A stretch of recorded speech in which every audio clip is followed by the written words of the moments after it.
right, what's going on, everybody? We are doing another sparring breakdown today.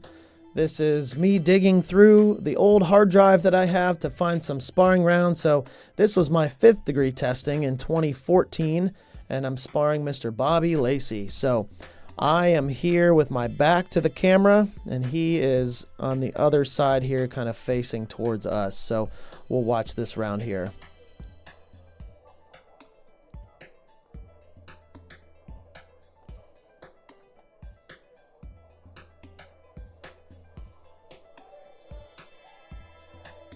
So Bobby decides to kick the other people around him.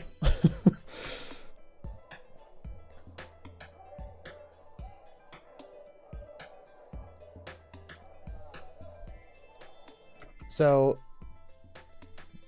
Bobby goes left foot forward naturally. That's his comfortable style stance. I have my left foot in front, usually when I'm going to do something with my right leg. And I do that to try to get more reach. So there you go, before I even see it.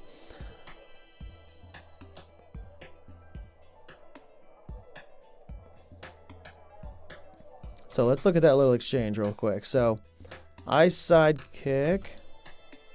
I try to do a punch, and I lean way back. Obviously, this is not the ideal position, but he just about punched.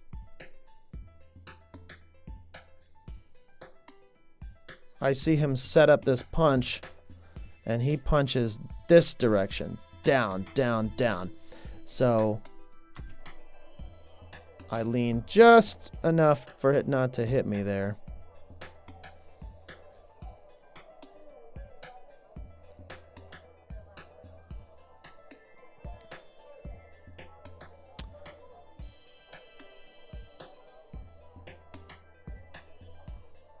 Okay. So here's an important thing, I think, for anyone that's doing national testing and free sparring in general. La-dee-da-dee-da, we're walking, we're walking, we're walking. Now I'm moving fast. Speed changes, right? Catch your partner off guard. You lull them to sleep, thinking you're moving slowly, and then you change your speed and move very drastically and fast. So again, if you notice, I'm sliding in. He's more upright. Now he's having to react. And he doesn't know really where I'm going. Doesn't know if I'm going to the body or to the head. We're just walking. We're just walking. Boom! So I got him in the body there.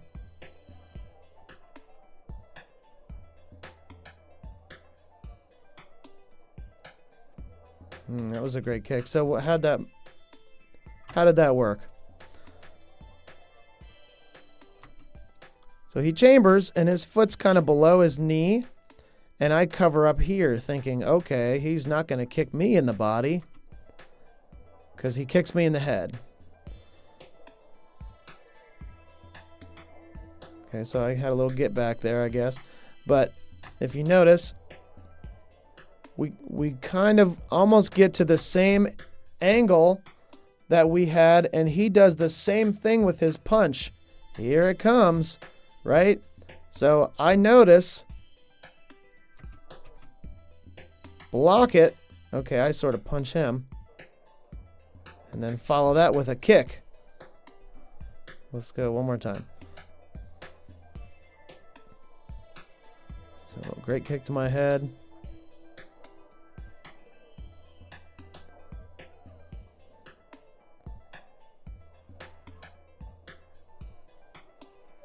Okay, so I like this interaction.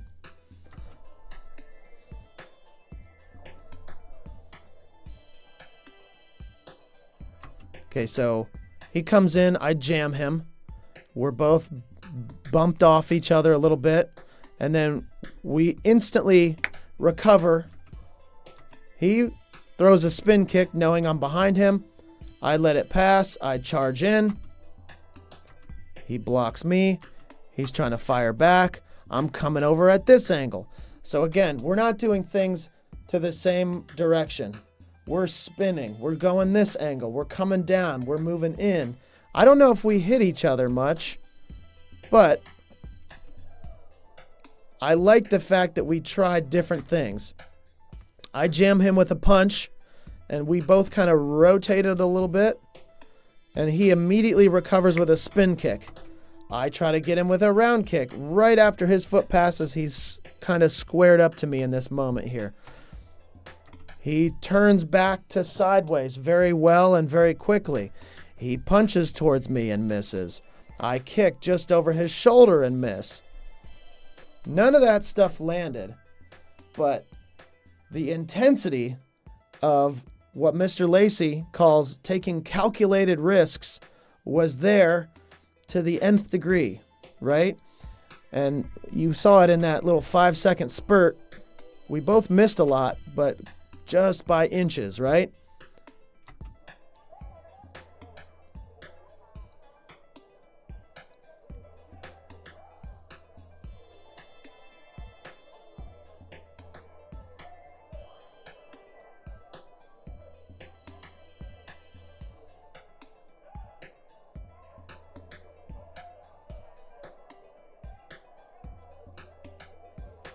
Not sure why we're stopping there, but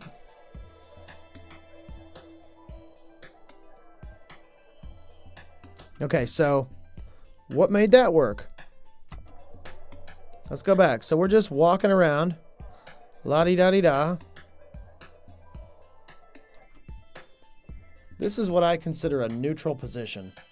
None of us are really attacking.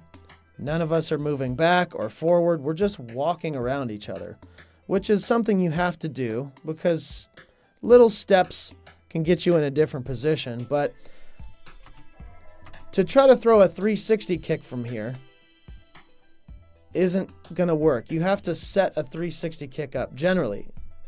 There's always exceptions, but he starts to spin and he did nothing to make me shift my weight or move anywhere.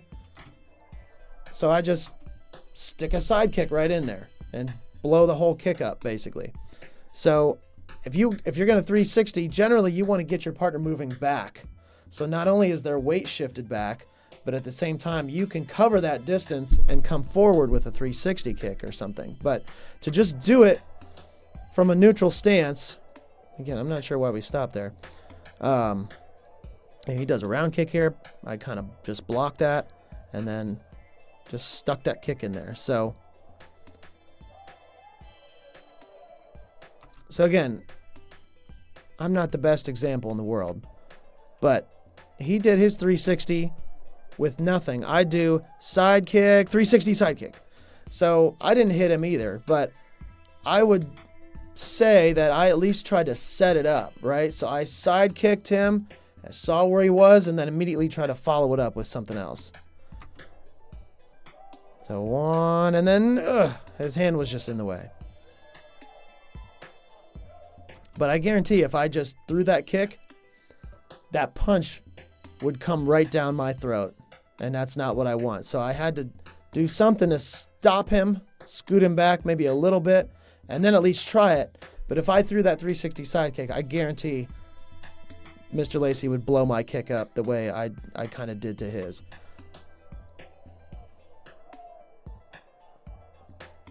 So again, that was another good kick. It didn't hit necessarily, but jab cross, jump, and then, you know, he just got knocked off balance a little bit.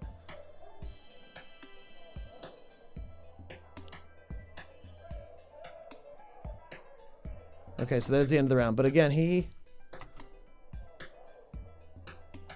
went back. Yeah. Okay, saw something. I slid into punch, and again, terrible position for me. He's looking like he's going to kill me here. So there's the end of that. But again, calculated risks are really important. Changing speed helps with setting up your calculated risks, right? Not everything's going to hit, but sometimes you got to gather this information. So you start off the round a little slower. So let's go all the way back to the beginning here. Basic kick, a leg check. To this day, he still opens with leg checks. This was 11 years ago. Side kick, round kick.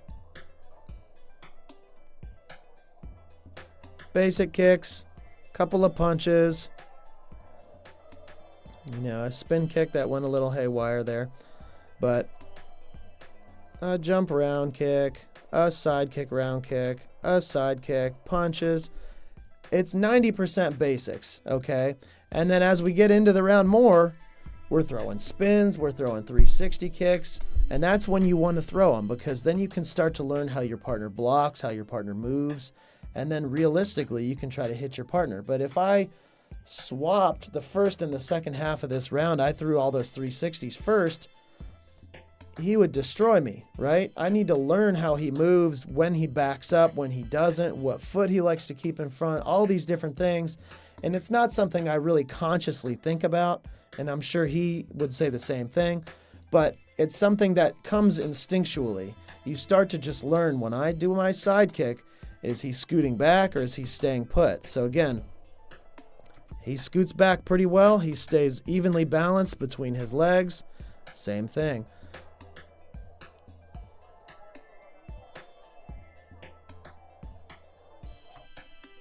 So again, I spin, he hits me with some punches, I try to slide past them. You know, we don't need to go through the whole thing again, but we're both setting the second half of the round up by what we do in the first half. And I think that's an important thing to think about too when you're getting ready for testing, is that you have to learn things from your partner. I cannot spar Mr. Lacy the same as I spar every other, you know, fill-in round or sparring round. I have to spar him based on what he's giving me and what I'm able to do against him without getting hit. You know, he's taller than me. He puts his left foot in front. So that creates a whole bunch of different scenarios of what I'm able to do or not do, right? So all that stuff is really important to think about, and hopefully you spar enough, it does become instinctual. It shouldn't be, you know, oh, what do I need to do again? And you're racking your brain. It should just come out naturally, you know, and that's what repetition and sparring more rounds does. But, you know, all those things are super important. So if you feel like you go spar everybody the exact same and you open always with this kick and that kick, you know, you're a little too boxed in. You need to get a little bit more creative and watch what your partner's giving you as far as their openings too. So anyway, that's a breakdown.